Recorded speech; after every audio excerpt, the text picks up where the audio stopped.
안녕하십니까. 열왕기상 17장 보시겠습니다.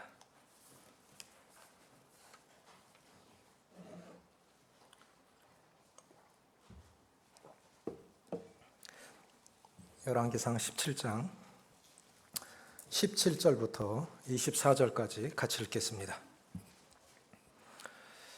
구약성경 545쪽 17장 17절부터 24절까지입니다. 시작. 2일 후에 그 집 주인 되는 여인의 아들이 병들어 증세가 심히 위중하다가 숨이 끊어진지라 여인이 엘리야에게 이르되 하나님의 사람이여 당신이 나와 더불어 무슨 상관이 있기로 내 죄를 생각나게 하고 또 내 아들을 죽게 하려고 내게 오셨나이까. 엘리야가 그에게 그의 아들을 달라 하여 그를 그 여인의 품에서 받아 안고 자기가 거처하는 다락에 올라가서 자기 침상에 누이고 여호와께 부르짖어 이르되 내 하나님 여호와여 주께서 또 내가 우고하는 집 과부에게 재앙을 내리사 그 아들이 죽게 하셨나이까 하고 그 아이 위에 몸을 3번 펴서 엎드리고 여호와께 부르짖어 이르되 내 하나님 여호와여 원하건대 이 아이의 혼으로 그의 몸에 돌아오게 하옵소서 하니 여호와께서 엘리야의 소리를 들으심으로 그 아이의 혼이 몸으로 돌아오고 살아난지라. 엘리야가 그 아이를 안고 다락에서 방으로 내려가서 그 어머니에게 주며 이르되 보라 네 아들이 살아났느니라. 여인이 엘리야에게 이르되 내가 이제야 당신은 하나님의 사람이시오 당신의 입에 있는 여호와의 말씀이 진실한 줄 아노라 하니라. 죽은 자를 살리는 기도라는 제목으로 말씀을 소개하고자 합니다. 말씀은 여러 모양으로 나타나 있습니다. 말씀이 육신이 되어서 우리 가운데 거하신 우리 주님 그 자체가 진리이시고 말씀이시죠. 또 기록된 말씀, 성경에 기록된 말씀, 그리고 선포되는 말씀, 이것들이 결국은 성령의 계시에 의해서 다 깨달아지고 경험되어지고 그럴 때 이제 이 말씀이 우리의 능력이 됩니다. 모든 그리스도인들이 소원하는 것 중에 하나는 단순히 교회 다니는 사람이 아니라 능력 있는 그리스도인, 그리고 누군가에게 영향력을 미치는 그러한 사람으로 살다가 주님 앞에 서는 것일 것입니다. 엘리야는 야고보서 5장 10절에 보면 엘리야는 우리와 성정이 같은 사람이로되, 그리고 우리가 똑같았던 평범한 사람이었다고 하는 것입니다. 엘리야가 성경에 처음으로 소개된 것은 그 앞 17장 1절에 보면 1절 같이 읽겠습니다. 시작. 길르앗에 우거하는 자 중에 디셋 사람 엘리야가 아합에게 말하되 내가 섬기는 이스라엘의 하나님 여호와께서 살아계심을 두고 맹세하노니 내 말이 없으면 수년 동안 비도 이슬도 있지 아니하리라 하니라. 길르앗에 우거하는 자 중에 누가 있었다고 그랬죠? 디셉 사람. 우리의 시작은 다 동일했을 것입니다. 대구에 사는 사람, 교회 다니는 사람, 어느 직장에 다니는 사람, 시작은 다 동일합니다. 그저 평범합니다. 디셉 사람이라는 그저 평범한 사람이라는 뜻이죠. 그런데 17장에 가면 이 사르밧, 이방 여인의, 이게 이스라엘 사람이 아닌 이방 여인의 입에서 이 말이 나왔다는 것이 중요한 것이죠. 우리가 하나님의 자녀라는 것, 우리가 그리스도인이라는 것, 안 믿는 사람들이 볼 때 교회 다니는 사람, 그럼 절에 다니는 사람은 별반 차이가 없는 거예요. 그냥 종교 중에 하나, 교회 다니는 사람, 절에 다니는 사람. 그런데 저 사람은 하나님 믿는 사람이야. 그럼 이건 의미가 달라지는 것입니다. 저분은 하나님 믿는 사람, 교회 다니는 사람이 아니고 하나님 믿는 사람, 이건 의미가 달라지는 거예요. 디셉 사람이 엘리야가 성경에 처음 소개될 때는 디셉 사람이었습니다. 디셉이라는 것은 길르앗에 우거하는 자 중에 디셉이라고 하는 지역은 오늘날 요르단 지역입니다. 르벤, 갓, 므낫세 반 지파가 차지했던 땅이 요르단 땅입니다. 거기 그 지역이 정확하게 어느 지역인지를 알지 못하지만 길르앗에 우거하는 디셉 사람, 그냥 평범한 사람. 그런데 그가 그렇게 평범했던 사람이 이제 어떤 훈련 과정을 거쳐서 하나님의 사람으로 변하기 시작합니다. 우리가 단순히 얼마를 살았느냐, 어디 사느냐, 그게 중요한 것이 아니죠.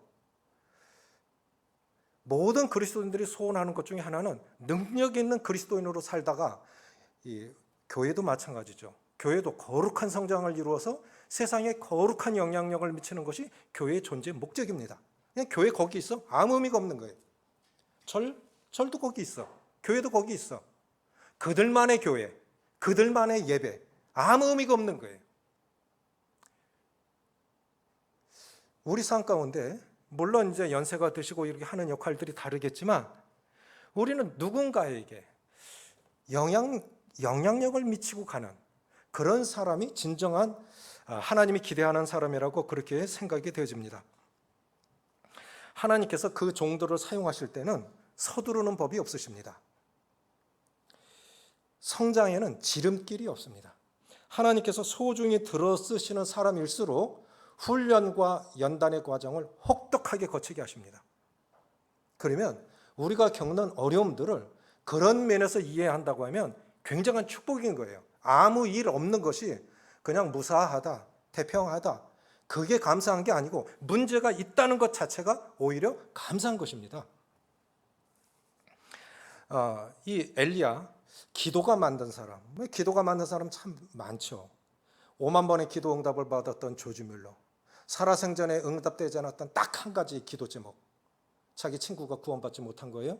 그런데 그의 장례식을 보고 국기가, 대통령도 아닌데 영국 국기가 조기로 내려오고 런던 시내의 경적을 그치고 수많은 사람들이 그 조지 뮬러의 장례 행렬을 따라가는 걸 보면서 친구가 구원받았어요.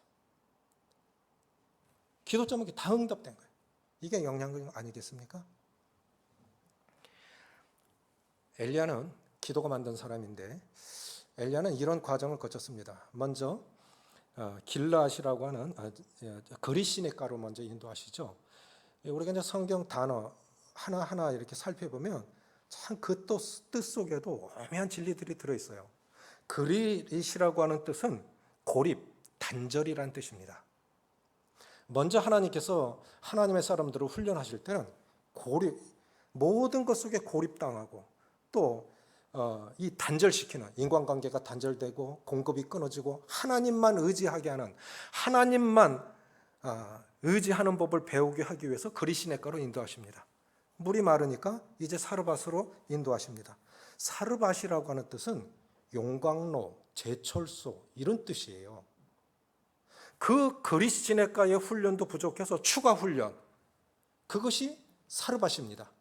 이건 뭐냐면 육신의 찌꺼기를 다 태워 온전한 찌꺼기 없는 하나님의 사람으로 만든 다음에야 비로소 갈멜 무대에 세우십니다. 우리가 소원하는 것은 하나님 앞에 더 크게 쓰임받길 원해요. 우리가 위대한 자는 아니지만 그래도 지금보다는 더 영향력 있는 삶을 살기를 원합니다. 소원은 그렇지만 중요한 건 뭐냐면 우리가 준비가 되지 않았다는 거예요. 그리시네가에서의 이런 단절과 고립의 훈련, 왜 그렇게 그런 훈련들을 시키실까? 그걸 통해서 하나님 나 자신을 하나님만 의지하는 법을 배우게 하시고 공급의 원천도 모든 것 하나님 한 분으로 가능하다는 것을 배우게 하기 위해서 그리시네가로 인도하셔서 단절과 고립의 훈련을 받게 하시고 그리고 추가 훈련으로 사르밧 과부에게 보내서 동거하게 하십니다. 그것이 쉬운 일입니까? 사르밧 과부에게 건강한 사람이 얻어먹고 사는 게 쉬운 일입니까? 이런 동역의 훈련 통해서 이제 이 하나님의 큰 일을, 위대한 일을 이루어 가시는데 이 기도가 만든 사람 엘리야를 통해서 능력은 어디서 오는 것일까? 죽은 자를 살리는 기도, 죽은 영혼을 살리는 이러한 능력, 희망을 잃어버린 사람에게 희망을 주고 소망 없는 사람에게 소망을 주어서 그가 일어나서 당신이 믿는 하나님이 진짜 하나님이요, 이렇게 고백하게 하고 하나님께 영광이 되게 하는 죽은 자를 살리는 기도, 이 엘리야의 기도 속에서 능력이 어디서 오는지를 발견하길 원합니다. 첫째, 능력 있는 죽은 자를 살리는, 우리 지금까지 살아오면서 죽은 자를 살리는 기도를 얼마나 해보셨습니까? 죽은 영혼을 얼마나 살려보셨습니까? 낙심한 성도들, 실망한 성도들, 나로 인해서 얼마나 위로받아 봤습니까? 엘리야는 우리와 똑같은 사람이에요. 엘리야는 우리와 성정이 같은 자로 돼 그가 비 오지 않기를 기도한 즉 3년 6개월 동안 비가 아니 오고 그가 다시 기도한 즉 하늘에서 비를 내리고 땅이 열매를 맺었느니라. 똑같은 사람이에요. 근데 그가 기도하니까 달라져요. 무엇이겠습니까? 하나님 의지하는 여부에 달려있다고 봅니다. 첫째는 뭐냐면 그래서 능력 있는 죽은 자를 살리는 그냥 디셉 사람이 아니라 평범한 사람이 아니라 그냥 교회 다니는 사람이 아니라 저 사람 진짜 하나님 믿는 사람이야. 그렇게 일컬음 받고 그렇게 살아가지기를 소원한다면 이 원리를 따르시길 바랍니다. 첫째는 이웃의 문제를 자신의 품에 안는 그러한 기도가 필요해요. 사르밧 과부에게 함께 이제 한 끼 먹고 죽으려고 했는데 하나님께서 엘리야에게 사르밧 과부에게 가라 했어요. 그래서 먼저 그거 나한테 주고 물도 그리고 갖고 와라. 우리가 이거 한 끼 먹으러 죽으려고 하는데 내 말대로 해봐. 그러면 안 굶어. 엘리야의 말대로 하였더니 엘리야가 한 말대로 되었더라. 따라해 보십시오. 믿음은 말씀대로 하였더니 말씀대로 되더라. 이거 믿는 거예요. 우리가 알아요. 그런데 말씀 따로 믿음 따로. 어리석어 보여도요, 말씀대로 했을 때 말씀대로 되는 것이 신앙입니다. 하나님 변함이 없으세요. 진리의 말씀도 변함이 없으세요. 사람이 변했을 뿐입니다. 사르밧 과부가 어느 날 이제 함께 엘리야와 통과하고 있는데 아마 다락방에 거하고 있었던 것 같습니다. 그런데 아이가 죽었어요. 사람은요, 아무리 자기에게 잘해줬던 사람일지라도 문제를 당하면 다른 사람을 원망하는 경향이 있습니다. 이것이 타락한 성품이에요. 아무리 잘해줬어도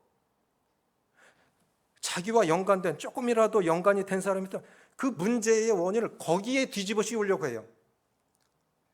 이 고통 주려고 내 아이 죽게 하려고 그래 당신 내게 온 겁니까? 그랬을 때 침묵하시는 것이 가장 지혜로운 방법입니다. 누군가에게 원망 불평 들을 때 침묵하십시오. 변명해서 좋을 거 한 개도 없어요. 엘리야는 알았어요. 이것이 하나님이 허락하신 일이라는 걸 알았어요. 20절에 보면 여호와께 부르짖어 이르되 내 하나님 여호와여 주께서 또 내가 우고하는 집 과부에게 재앙을 내리사 그 아들이 죽게 하셨나이까 하고 하나님이 허락하신 일이라는 걸 알았던 거예요. 그런데 엘리야가 어떻게 합니까? 내 아이가 죽었습니다. 그런데 내가 아무리 죄가 많기로서니 당신이 꼭 그렇게 해야 되겠습니까?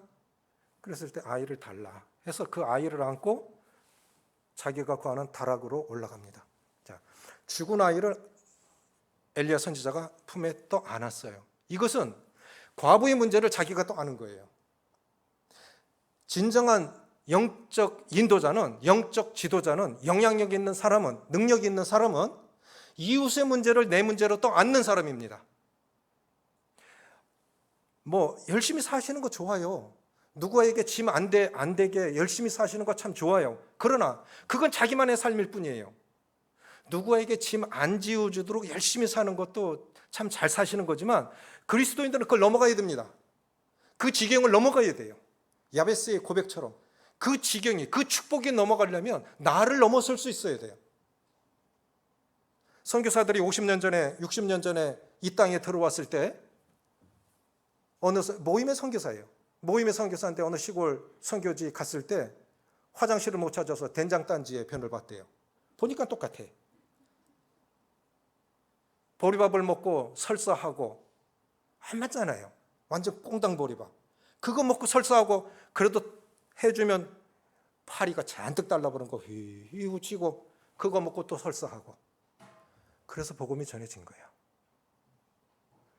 우리 그냥 구원받은 거 아니에요. 이 땅의 문제를 내 문제로 그들이 또 안았기 때문에 오늘날 우리가 구원받을 수 있었습니다. 한 알의 밀이 땅에 떨어져 죽지 아니하면 한 알 그대로 있고 죽으면 많은 열매를 맺느니라. 그 주님 자신의 생애를 고백하신 거예요.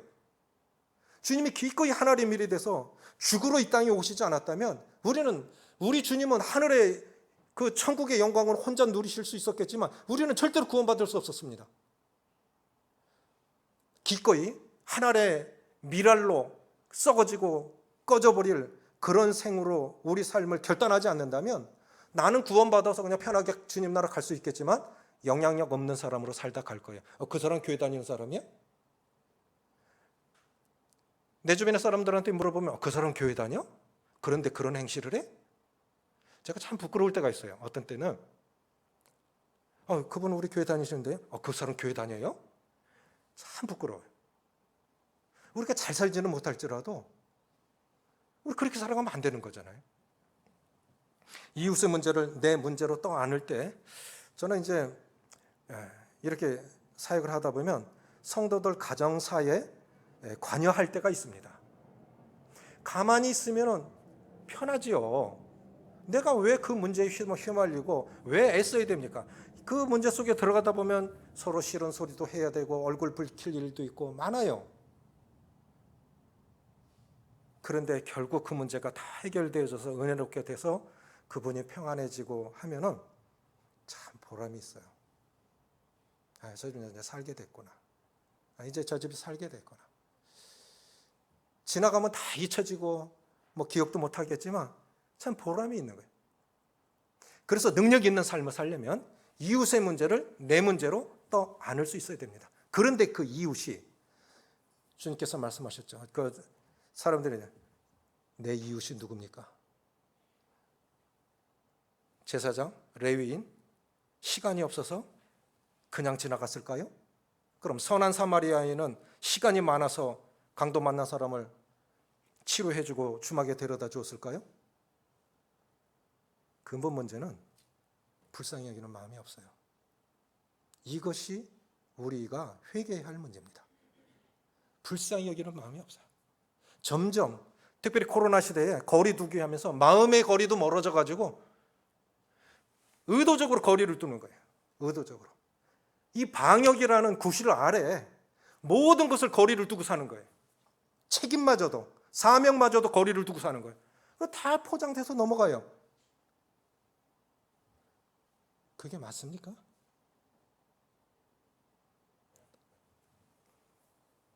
우리가 기억하셔야 할 것은 이웃의 문제를 내 문제로 떠안는 것은 목숨을 건 문제였어요. 엘리야에게 있어서는 이건 목숨을 건 문제였어요. 자 보십시오. 자기 다락방에 안고 올라가서 그 위에 몸을 포개해요. 그런데 그것이 그 아이가 코로나 바이러스 때문에 죽은 아이일 것 같으면 그 위에 엎드려서 이렇게 계속 있으면 호흡하고 그럼 어떻게 되겠습니까? 100% 전염되겠죠. 그렇죠? 그러니까 이웃의 문제를 내 문제로 떠안는다는 것에 대해서는 위험을 감수하겠다고는 각오가 필요해요. 각오하마. 그 정도 요거도 먹을 자신 있어. 괜찮아. 그 사람이 잘 된다면, 네가 잘 된다면, 내 영혼이 잘 된다면, 그것이 하나님께 영광이 된다면 그 정도 값은 지불할 수 있고 그 정도 요거도 먹을 수 있어. 이런 각오 없으면 그냥 혼자 편하게 살다 가는 거예요. 아무 의미가 없어요. 그 사람은 그냥 디셉 사람으로 끝나는 것입니다. 그냥 교회 다니는 사람, 대구 사람, 그렇게 살다 가는 거예요. 그런데 진정한 그 사람은 하나님 믿는 사람이에요. 하나님이 기뻐하시는 사람, 우리를 통해 하나님을 발견하고 찾게 되는 계기가 되려면 이웃의 문제를, 그런데 그 이웃이 먼데 있지 않습니다. 가족일 수도 있어요. 가족을 이웃처럼 대할 수도 있어요. 그게 먼데 있어서 이웃이 아닙니다. 너무 힘든 거예요. 그러니까 이웃처럼 지내. 말도 안 섞을러 하고 적당히 거리 두고 실은 내색 안 하고 경계선 딱 두고 이제 회개해야 되는 거예요. 이건 주님의 마음이 아니에요. 그런 마음이었으면 주님이 이 땅에 못 오셨을 것입니다. 주님이 뭐가 아쉬워서 티끌 같은 우리 같은 자들 없어도 주님 영광에 손해가 됩니까? 나 하나 더 있다고 없다고 하나님의 영광에 손해가 되고 득이 됩니까? 우리가 이웃의 문제를 떠안을 때 기억해야 할 것은 따라해 보십시오. 이웃의 문제를 떠안을 때는 기적도 떠안는 거다. 아멘이십니까? 이웃의 문제를 떠안을 때는 기적도 떠안는 거예요. 우리가 꼭 과정만 보니까 겁나고 이렇게 쭈뼛쭈뼛 하는 것입니다. 그 문제 속에 기적도 있어요. 마더 테레사 여사가 인도 캘커타에서 이렇게 병원도 운영하고 이렇게 할 때 하도 문제들이, 사람이 있는 데는 사람이 살아 있다고 하는 건 문제를 갖고 산다는 뜻이죠. 문제가 일어납니다. 그러면 이제 테레사 스님님 굉장히 큰 문제가 일어났어요. 무슨 문제인데? 그러죠. 하도 문제 그러니까 이제는 문제가 일어나면 문제라 말하지 말고 하나님이 수녀님 오늘은 하나님이 축복을 주셨어요. 큰 축복, 작은 축복 이렇게 바꾸라고 그랬대요. 문제 속에 하나님의 기적이 있습니다. 만약에 이 아이를 엘리야가 떠안고 자기 문제로 삼지 않았다면 구약 성경에서 유일한 부활 사건이 이 사건 아닙니까? 나사로가 죽은 사건은 주님이 하신 거예요. 이 부활의 사건을 경험하려면 정말 인간의 힘으로, 세상의 힘으로 되어지는 것이 아니에요. 부활의 사건을 내 삶에 경험하려고 하면 문제 속에 기적도 들어있다는 것을 믿으시기 바랍니다. 아멘이십니까? 우리 그냥 평범하게 살면 그거 경험 못해요. 그러나 문제를 떠안으면 그 속에 기적도 함께 들어있다는 것을 믿으시기 바랍니다. 그래서 엘리야는 이 문제 속에 두 개의 제목 속에 목숨을 걸었던 것 같아요.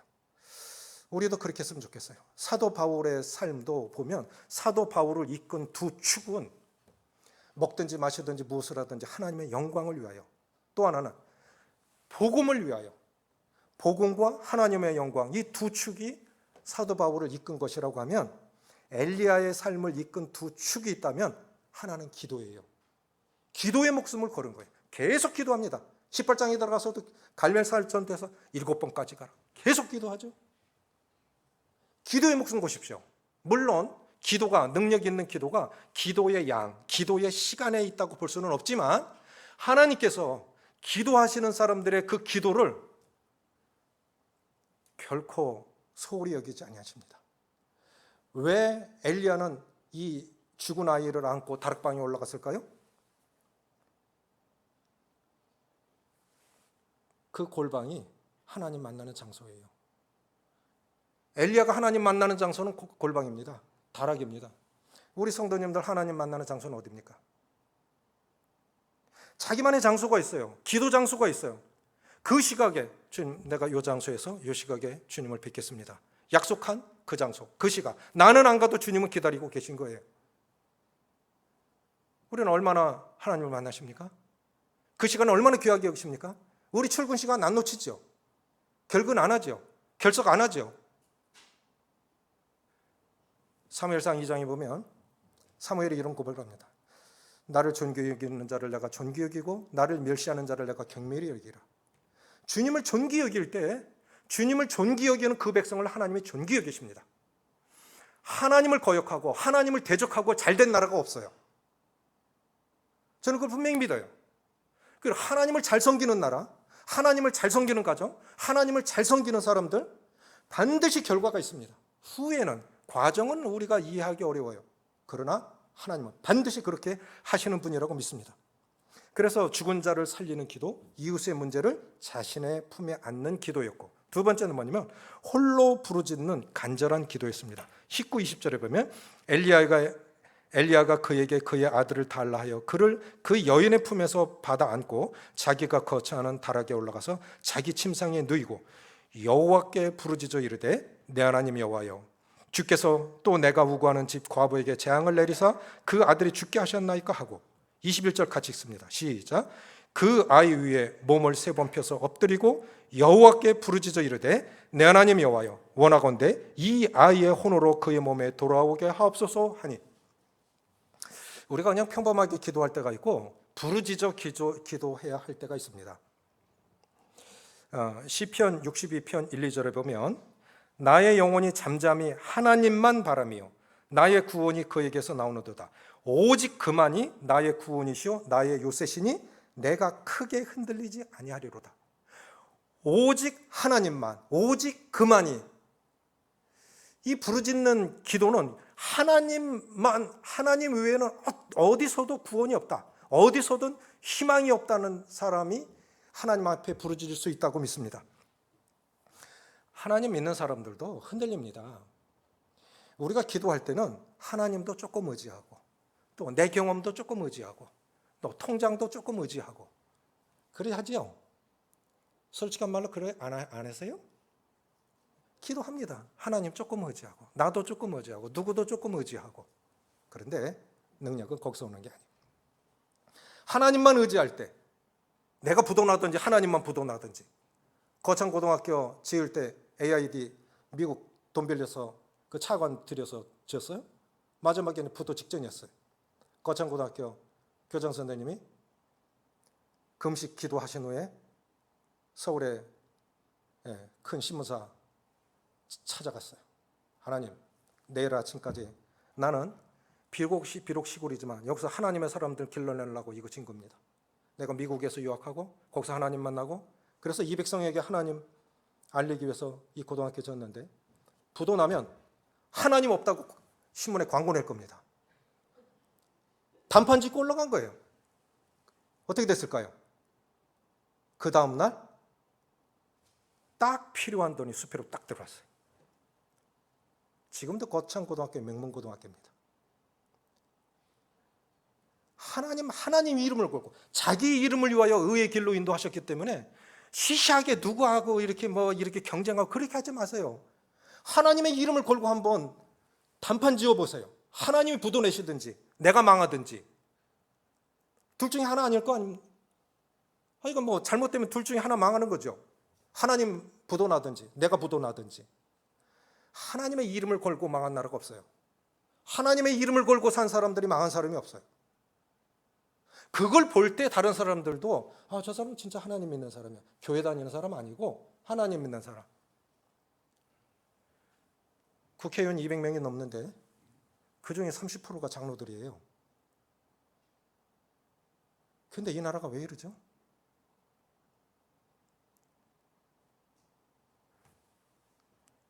독립운동할 때 3.1운동 할 때 우리나라 기독교 인구 0.5%밖에 안 됐습니다. 근데 얼마나 능력이 있었어요? 지금 30%가 넘어요. 근데 왜 이런 거죠? 하나님만 의지하지 않아요. 우리는 세상도 의지하고 돈도 의지하고 하나님도 조금 의지하고. 다시 소개하겠습니다. 시편 62편 1, 2절에 나의 영혼이 잠잠히 하나님만 바라며 나의 구원이 그에게서 나오는도다. 오직 그만이 나의 구원이시오 나의 요새시니 내가 크게 흔들리지 아니하리로다. 무엇이 그 사람의 능력을 가져오게 한 것일까요? 기도가. 그 사람의 능력은 어디서 오는 것일까요? 기도에서 옵니다. 똑같아요. 그 사람도 실수하고요. 그 사람도 화날 때 화내고요. 그 사람도 실망할 때 있고 실패할 때 있고 있어요. 그런데 그 사람 조금 달라요. 그 차이가 뭘까요? 그 다른 차이가 뭘까요? 기도예요. 하나님만 의지하는 기도의 차이가 있습니다. 하나님을 잠깐 만나본 사람은 하나님을 조금밖에 몰라요.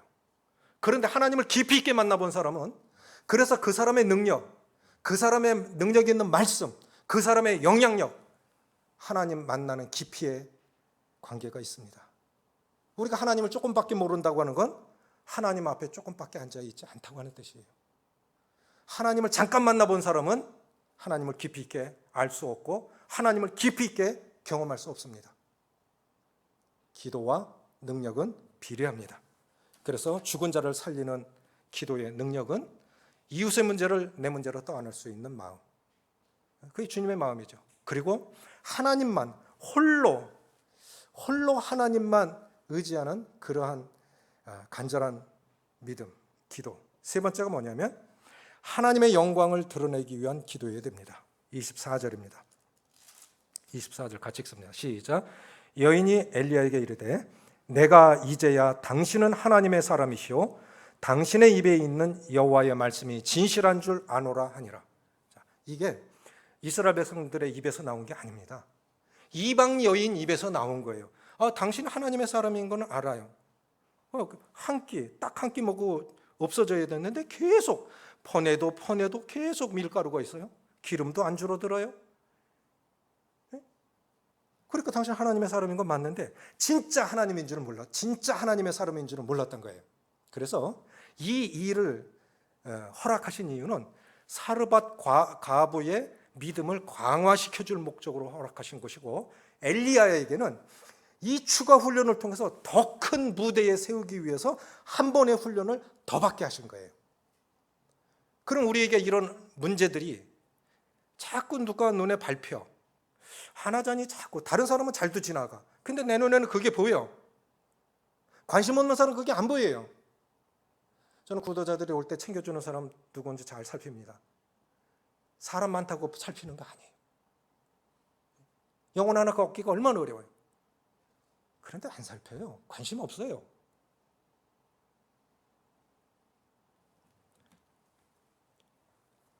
기도하는 궁극적인 이유는 기도 응답에 있지 않습니다.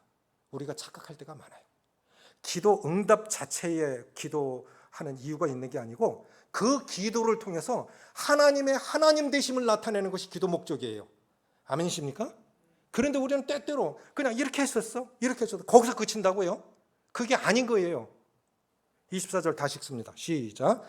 여인이 엘리야에게 이르되 내가 이제야 당신은 하나님의 사람이시오 당신의 입에 있는 여호와의 말씀이 진실한 줄 아노라 하니라. 그리스도인의 존재 목적, 기도의 목적은 하나님의 영광을 드러내는 것입니다. 자, 18장 그 뒤로 넘기셔서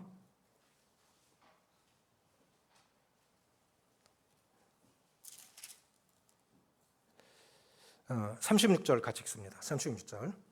여기서는 엘리야가 분명하게 기도의 목적을 말씀하고 있어요. 36절, 18장 36절 시작. 저녁 소재 드릴 때에 이르러 선지자 엘리야가 나아가서 말하되 아브라함과 이삭과 이스라엘의 하나님 여호와여 주께서 이스라엘 중에서 하나님이신 것과 내가 주의 종인 것과 내가 주의 말씀대로 이 모든 일을 행하는 것을 오늘 알게 하옵소서. 그리 하나님 배반하고 하나님께 등 돌린 이스라엘 백성들에게 하늘에서 불 내려 주십시오. 그렇게 간구한 기도가 엘리야를 만들었다 했죠. 그런데 엘리야는 기도에 목숨 걸었어요. 보십시오. 하늘에서 불 내리는 신이 진짜 신이다. 안 내리면 죽는 거예요. 자기는 혼자고 바알과 아세라 선지자는 850명입니다. 850대 1로 자신 있게 하늘에서 불 내리는 신이 진짜 신이야. 대결해보자. 목숨 내놓고 대결한 거예요. 그런데 그게 내 잘났다고 하는 기도입니까? 내 잘났다고 자기 자랑하려고 벌인 한판의 전쟁입니까? 그게 아니에요. 이 백성에게 진짜 하나님의 하나님 되심, 주 여호와가 진짜 하나님이시오, 내가 주의 종인 것과 하나님의 하나님이심을 내가 하나님의 말씀대로 행하는 줄을 이 백성으로 알게 하옵소서. 그래서 우리가 기도할 때는 그렇게 기도하셔야 돼요. 주님, 이 기도 응답을 통해서 하나님의 영광이 되어졌으면 좋겠습니다. 누군가도 나처럼 믿음의 도전을 갖고 기도하고 기도에 도전하는 사람들이 일어났으면 좋겠습니다. 그렇게 기도하십시오. 우리는 기도 응답에 대해서 간증 많이 해요. 그런데 그 자체로 끝난다고. 가장 중요한 것은 기도의 궁극적인 목적은 기도 응답에 있지 않습니다. 하나님의 영광을 나타내는 것인데 그것이 하나님의 하나님 되심을 드러내는 것입니다. 말씀을 마무리 짓습니다.